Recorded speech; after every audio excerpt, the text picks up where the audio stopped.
ఏడో వార్డు సంబంధించినటువంటి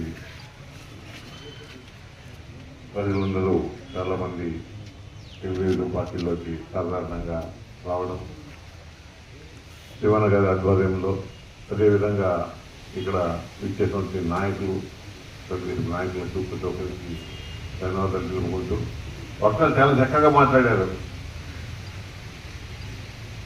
అదేవిధంగా కొన్ని ఇబ్బందులు కూడా మీ సమస్యలు కూడా చెప్పారు మాట్లాడుతూ.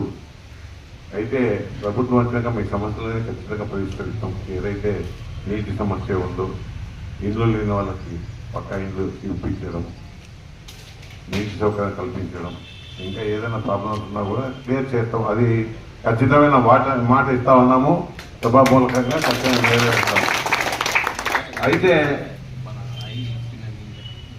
అయితే ఇప్పుడు రానున్న ఎన్నికలు చాలా ఇంపార్టెంట్ ఎన్నికలు. ఇప్పటికే జగన్మోహన్ రెడ్డిని మనం ముఖ్యమంత్రి చేసుకొని చాలా తప్పు చేసామేమో అనిపిస్తూ ఉంది. మన రాష్ట్రము ఒక 20 సంవత్సరాలు వెనక్కిపోయింది. మళ్ళా 20 సంవత్సరాలు మళ్ళా ఆ 20 సంవత్సరాలు ముందుకు తీసుకొని వచ్చి మళ్ళా మనం ముందుకు పోవాలంటే ఎంతో టైం పడుతుంది. ఈ విధంగా ముందుకు తీసుకుని పోవాలన్న మంచి నాయకుడు ఒకరు కావాలి. మన ఆంధ్రప్రదేశ్లో మనం ఎక్కడ చూసినా కూడా అంత తెలివితేటలు నుండి రాష్ట్రాన్ని ముందుకు తీసుకుపోయే నాయకుడు ఎవరు కనపడరు, ఒక చంద్రబాబు తప్ప.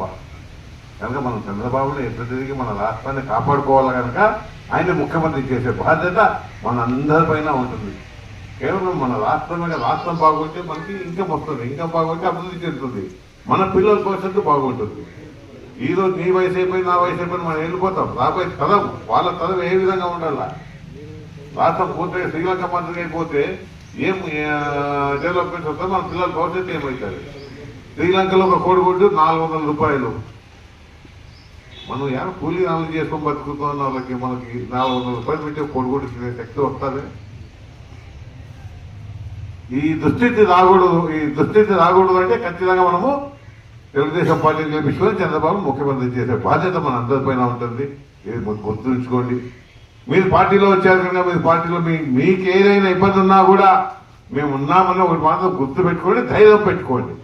మీకన్నా ముందే ఉండవు, ఏ ఇష్యూ జరిగినా కూడా మీకన్నా ముందే మేము ఉంటాం. మాకు ఇన్ఫర్మేషన్ వస్తే కదా ఇది మీరు గుర్తు పెట్టుకోండి. ఎల్లవెల్లలా మిమ్మల్ని కాపాడుకునే బాధ్యత మాది. మిమ్మల్ని ఆర్థికంగా బలోపేతం చేసే బాధ్యత కూడా మేమే తీసుకుంటాం. ఇది గుర్తుపెట్టుకోండి. ఖచ్చితంగా రాబోయే ఎలక్షన్లో చంద్రబాబుని గెలిపించుకోవాలి. ఒక కాన్సెప్ట్ బయలుదేరి వెళ్ళిపోవాలా. లేదు చంద్రబాబు రావాలా. పవన్ కళ్యాణ్ పార్టీ పెట్టాడు. ఈరోజు ఆయన కూడా చంద్రబాబు ఉంటేనే రాష్ట్రం బాగుంటుంది, లేకపోతే ఇబ్బంది అవుతుంది, అదొకటి పాలైంది, దాన్ని ముందుకు తీసుకోవాలని నడిపే నాయకుడు ఒక చంద్రబాబు అయిన ఆయన కూడా చంద్రబాబు సపోర్ట్ చేస్తూ నడుస్తున్నారు కదా. ఇవన్నీ మనం దృష్టిలో పెట్టుకోవాలా. రాబోయే ఎలక్షన్స్ లో ఖచ్చితంగా జనసేన తెలుగుదేశం కూటమిని ప్రభుత్వం స్థాపిస్తాం కనుక మన పరిస్థితులు కూడా బాగుంటాయి. ఇప్పుడున్న అరాచకాలన్నీ తగ్గిపోతాయి. చాలా అరాచకాలు ఉన్నాయి. ఇప్పుడు అన్న శ్రీకాంత్ చెప్పాడు అరాచకాలు ఏ విధంగా ఉన్నాయి. మీకు మీ అంత పాత్రికలోనే మీకు అన్న ముందే చూశారు. చాలా ట్రాక్టర్లు ఉండే. నేనే నా ఆఫీస్లోనే చాలా మందికి ట్రాక్టర్లు ఇప్పించాను.